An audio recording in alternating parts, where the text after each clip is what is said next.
Mary, I have a question. I've heard in your story you mentioned the transition from your law firm to working for Equity, and the fact that this was a field that you were not formally educated on.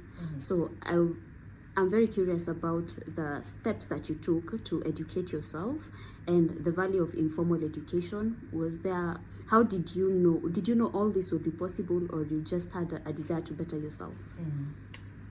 Thank you for the question, and actually I've been asked that question quite a number of times after I posted my videos and other posts by various people.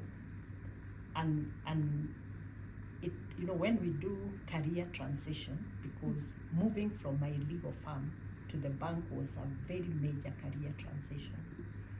I was very good in law. Anything legal you could ask me, I could answer without even checking anywhere. That was my safe space. It was my comfort zone. Now, when I moved to banking, and I've talked about the hard decision, in even deciding that I could move, but I decided, yes, let me move. The next thing I had to do was actually to understand the new space. What is banking all about? And some of these things, you don't actually go to textbooks. It involved sometimes talking to customers, understanding their perspective.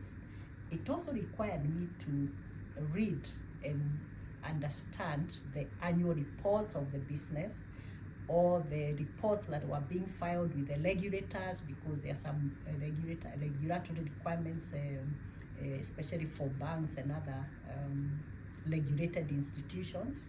I needed to study all that. So it is not like I had to always join a program, a structured program.